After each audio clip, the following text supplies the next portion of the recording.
Howdy, Practical Patriots and Practical Preppers out there. Gross aus, Texas. Hey, Giant Practical Nerds here in Central Texas, guys.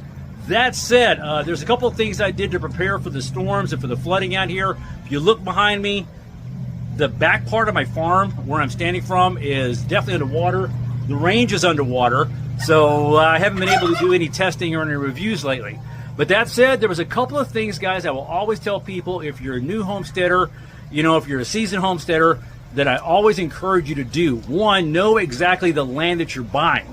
Okay, a good salesman really can sell a pink Yugo to a straight cowboy, but you've got to know a little bit about engineering and how land formations happen, you know, even over time. Like if you live on an ancient riverbed that hasn't, you know, had any water in it for centuries, you may want to take that into consideration in how you construct your home and how you build your runoffs. That said, guys, there's a few things that I did for my homestead that has kept me dry. We'll get into those. Hold on. You can see some of the debris that cascaded over the pond over here when it floods. And yes, I do know it floods out here. I've lived out here long enough, to the point that I decided, got with a friend of mine, Cody McCann, Lampasas, Texas, owns a construction company. This is a trench that we had cut through here, and it diverts the water on the overflow. Look at that, right under there.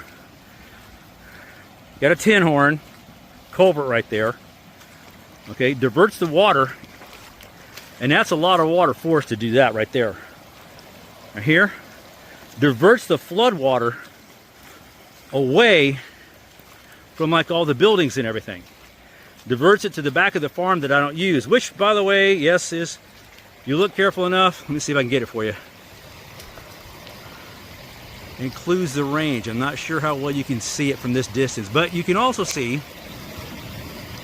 that the ducks and the geese are just loving it. But that is one thing I did to protect the farm. Another thing I did was that everything that was built out here, or that I had built, had to have multi-purpose. Right now I'm sitting under the pavilion that I normally use for grilling, entertaining, having friends out here, family and whatnot. It's protecting everything that's four-wheel drive out here. So, it's great.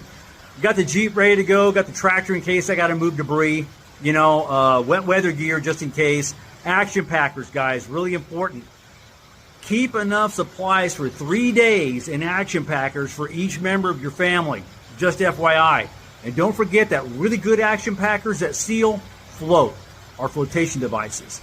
Something so simple as a Ziploc bag, and I mean a really good one, can protect your cell phones, your tablets, in any way that you may need for communication from getting wet and getting useless for you.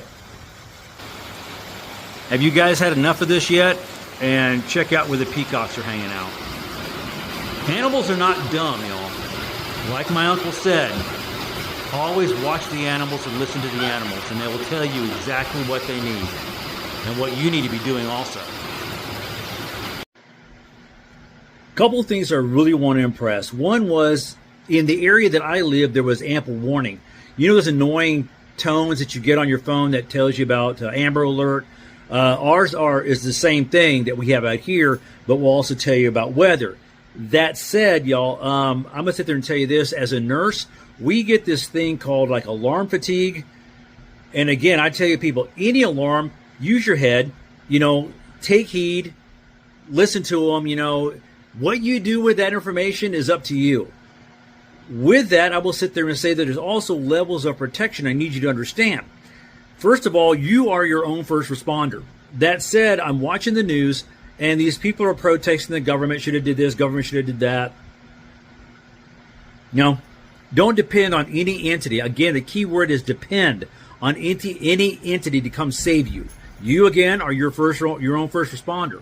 That said, I will sit there and also tell you this, that this is sad but true. Whenever that there is a tragedy like this, the predators of all kinds will come out.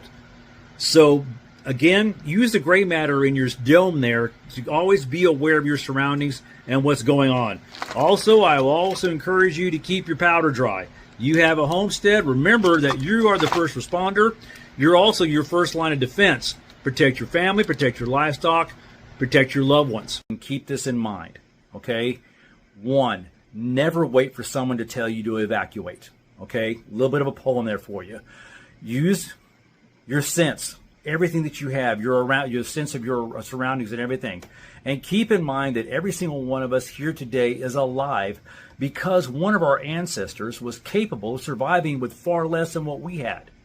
All right? So keep that survival mentality in mind. Think about this. They chased buffalo, bison, whatever the case may be, with nothing more than sharpened sticks and arrowheads made out of stone. So honor them by surviving and using your head. All right? Questions, comments, leave them below. If I've touched upon something and you want me to go into a little bit further information, i.e. how to pack an action packer, whatnot, let me know. All right? Until then, guys, stay safe, stay dry, use your sense and your sense of surrounding. Johnny the Practical Nurse, out here.